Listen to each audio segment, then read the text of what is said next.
All right, if you're in the mood for movies this weekend, I have Michael Cook here, our esteemed movie critic, to talk about Plane and The Fabelmans. Good morning. Good morning.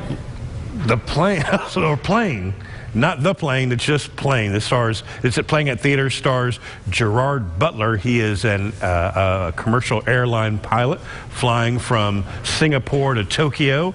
On the plane is brought Mike Colter.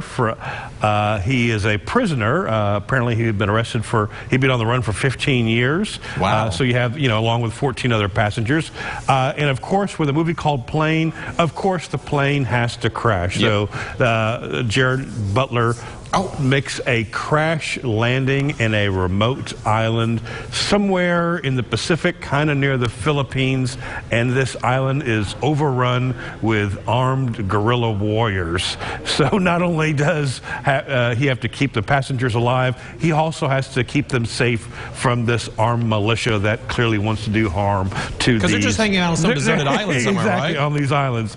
So look, this is that's the basic storyline of this movie. There's a lot of action scenes. Mike Colter and Gerard Butler team up to try to save the passengers and take it to the armed militia. Just these two guys alone, kind of like Die Hard 2, but on an island.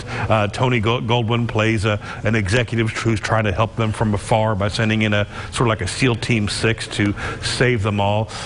From the name alone, you would not think this is a good movie because it's just so basic. Plane. But this is an enjoyable B movie. Believe it or not, I really enjoyed this action flick. It doesn't try to be pretentious. There's no deep subtext or philosophical, things on life that you need to kind of really consider. It's, we got to save these people. We got to get off these islands alive.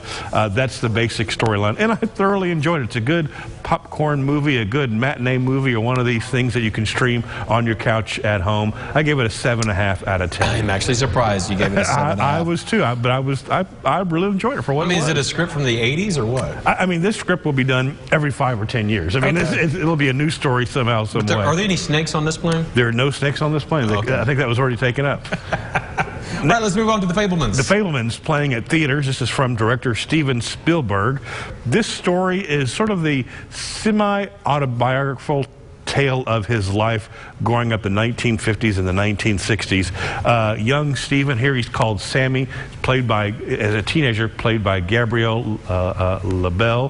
His parents played by Paul Dano and Michelle Williams, both who do fantastic work in this movie. And of course we see Steven Spielberg growing up and his love of films and how he starts to make movies with his buddies, and they do World War II films in the desert that he directs, and he really comes into his own as a young director. About the same time, there is tension in his family. As he gets older, he notices what is wrong with his parents' marriage and how it's kind of slowly coming apart, all the while he's making movies and discovering himself and discovering his love of filmmaking. This is just a rock-solid drama, very well done. It's gotten a lot of award nominations. It got a Critics' Choice Award nomination for Best Film. I'm sure it'll get multiple Oscar movies, with a great cast.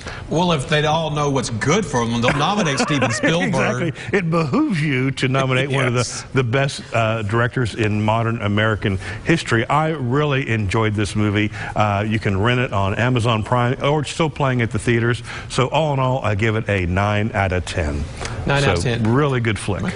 Is there any chance he makes a cameo as some other character or anything? No, he's not in this movie, but clearly the young man is a young Steven Spielberg. So a nice young man. Well, cool. All right. Thanks a lot, Michael.